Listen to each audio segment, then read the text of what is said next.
Celebration Key is Carnival's new private destination, and it's quickly becoming the most visited port in the company's entire lineup.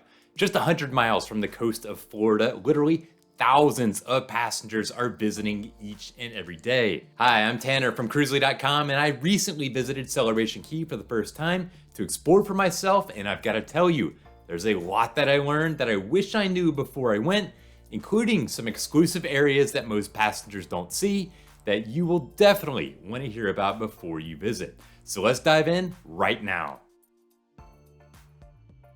Now I'm going to cover tons of stuff, from little tiny tips and details all the way to big broad things that you'll want to know. And let's start with something broad that will help you plan your day so much better. That's the overall layout of Celebration Key. Now, if you look at a map from Carnival, the place is massive and there are all sorts of icons and markers. It's actually confusing to digest exactly what is going on. Well, to help you get a better handle on things, you can essentially cut the map of Celebration Key in half. That's because while there are two sides to Celebration Key, it's essentially a mirror image. I explored every inch of the place, and yes, there are some differences here and there, but for the most part, what's available on one side is available on the other side. The real difference is that the left side as you enter Calypso Lagoon, it's focused on adults, while the right side as you enter, also known as Starfish Lagoon, it's focused more on kids and families. So on the right side, you have the splash pad for the kids, and on the left side, you have the big swim up bar and the DJ. That's really the main difference. Most of the other things are pretty similar, including tons of loungers, sport courts, cabana options, restaurants, the bars, the beach, and of course, the massive pool. It's really like two sides of the same coin. Food was something that I read about on Carnival's site, and I'll be honest that I was still confused by exactly what was going on until I visited and went through the process. Once there, it's not near as confusing as I thought it would be, so here's what you need to know. First, every passenger that visits gets a meal included during their stay. This is called Island Eats. At Celebration Key, there are a number of restaurant options. There's a food hall, there are food trucks, there are also standalone restaurants, and there are these places called snack shacks. When you want to eat, you just need to look for the Island Eat sign at one of these locations, and they are everywhere. It will have a menu that tells you what you can get with your free meal. You have a number of options, but most of it's typical beach fare. So I got a Mediterranean bowl that was decent. It wasn't the best, but it definitely wasn't the worst. Now, if you've already got your meal, then any other food costs extra. The prices are around $15 per entree. If you eat at one of the standalone restaurants, then it will automatically cost extra even if you hadn't gotten your meal, but your Island Eats, it gets you 40% off the price of one entree. No drinks are included except for water, even if you have the drink package. One feature that's on the adult side is the Pearl Cove Beach Club. Now, it charges an admission fee, $79 per person when I went, and I checked it out to report back to you, of course. For that fee, you only get admission to the club, and I've got to tell you, it is pretty nice. It wasn't crowded when I went, despite two medium-sized Carnival ships in port that day. And it's not just an adults-only area, there is more of a focus on luxury. The vibe is more relaxed and calm than the rest of the Calypso Lagoon area. You get a cushioned lounger with your stay, your own umbrella, access to the heated infinity pool, and the other pools around the island are not heated, and a beach that is way less crowded than the rest of Celebration Key. You even get your own Pearl Cove towel to use while you visit. Now, drinks aren't free here, nor is the food. You can pay for them a la carte or book an upgraded admission that includes drinks or drinks and a meal. For $79, I thought it was a touch high, but not an outrageous price to pay by any means. It's $139 for access and 10 drinks from the bar. That comes out to $6 per drink if you have all 10, which is a big discount off the bar prices. But having 10 drinks during the entire day is quite a stretch for most people, I would think. So if you're only having 3 or 4 drinks, then the math is going to be much different. It's $179 per person for the all-inclusive offer with 10 drinks and a meal at the restaurant. Now, those restaurant dishes are higher end than the rest of the food that's available on the island, and they normally run $20 to $40 per plate.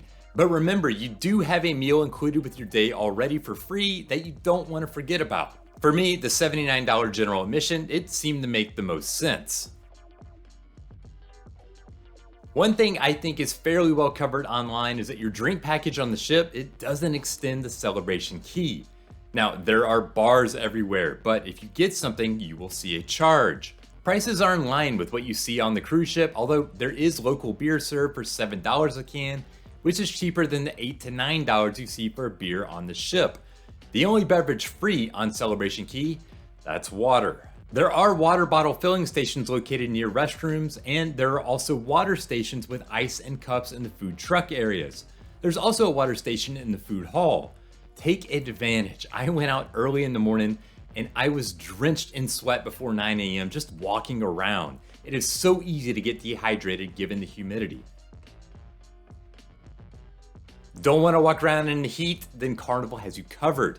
There can be a ton of walking at Celebration Key.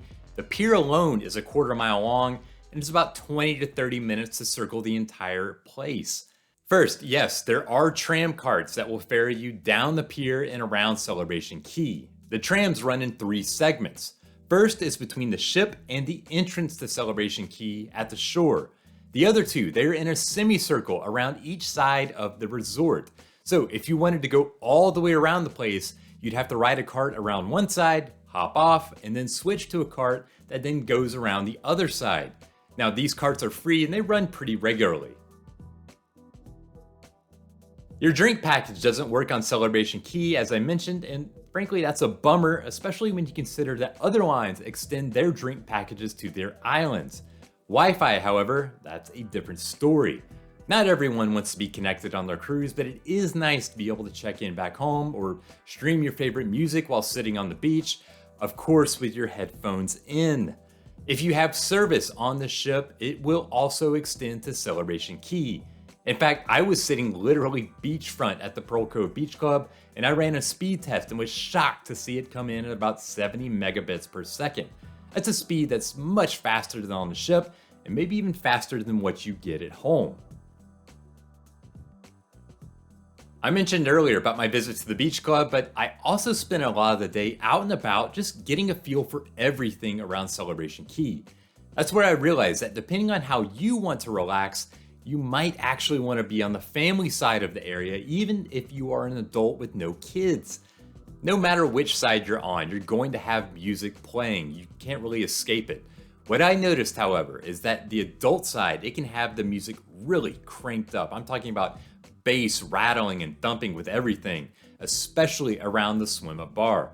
The music on the other side, the kids side, it isn't as nearly in your face. Of course, the Pearl Cove Beach Club, it's the most chill of all of them, but not everyone wants to pay that admission fee, I understand. Let's talk a little bit about the beach. After all, it's a big draw to Celebration Key, and I found that the beach, it's pretty good overall. There are tons of loungers with umbrellas ready for you to use. There can be some crowds at the actual water, the shoreline, but it's nothing too crazy, at least when I was in port. The water can get a bit cloudy right near the shore where the waves kick up sand, but walk out just a few feet and it turns crystal clear. The only drawback is that the sand and the shore, they can be a little bit rocky in some places. Right by the pier, you will find big rocks, but I noticed there are some smaller rocks along the beach that can feel like stepping on Lego pieces if you're not careful. You can definitely go barefoot if you're paying attention, but water shoes for kids, that might be a good idea. Of course, the newness of Celebration Key means that a lot of people, they just want to explore it. But the Key is actually part of a much larger island, and there are a lot of excursions that let you go out and explore. Of course, you can also go explore on your own, but if you do, then you need to know 2 things. First, there's nothing within walking distance, so you'll have to catch a cab. Second, those cabs, they are expensive. A list of taxi rates posted shows a ride to the Freeport Harbor, which is about 30 minutes away. That's a fee of $80 each way. That comes out to about $160 an hour for a round trip ride. Now, I'm all for supporting the locals instead of just keeping money with the cruise line, but prices like that, they are hard to stomach. When I visited Celebration Key, there were 2 medium-sized ships in port, the Carnival Conquest, which I was on, and Carnival Glory. With that, there was plenty of space for everyone and nothing seemed too crowded. But it seems that that is just the start of what is coming, and lots more people are going to be visiting. For one, before the spot even opened, Carnival already announced that it was building a second pier to accommodate 2 more ships at once, or 4 ships in a single day. And it also said there was a phase 2 expansion, but at least as of now, it hasn't released many details on what that will include. When I visited that pier, it's already showing significant progress, and the second phase of expansion was clearly visible where crews had cleared the land. In fact, you can actually go onto Google Maps and see it for yourself. Given what we've seen elsewhere, I think a water park like you see on Coco Cay is a given, but who knows what might be in store, except there are going to be a lot more people there. One tip I realized with Celebration Key is how you should plan your day there. One perk of it being so close to Florida is that your port times will likely be extended. My ship got there at 8 a.m. and all aboard was at 4:30 in the afternoon. In that case, I suggest actually breaking your one day into 2 days. Let me explain. First, you can head out in the morning, enjoy the pool, the beach, whatever you want to do. Then you can grab your lunch before heading back to the ship in the middle of the day. This gets you back into the cool and the shade of the ship during the heat of the day, where you can take a nap, or you can grab anything that you might need, like some more sunscreen or a drink with your drink package. Then, after a couple hours, you can head back into port during the early afternoon for a second round. I think that's a little midday recharge that is a good way to make sure you get everything out of your day without completely wearing yourself out. Thank you so much for watching, and before you go, if you have any questions about visiting Celebration Key, put them in the comments below and I will do my best to answer them. As I said, I explored everything around the resort. For more on sailing Carnival or any other cruise line, be sure to visit Cruzely.com. And if you found this video helpful, be sure to check out the other videos on this channel and also be sure to subscribe. Until next time, happy sailing.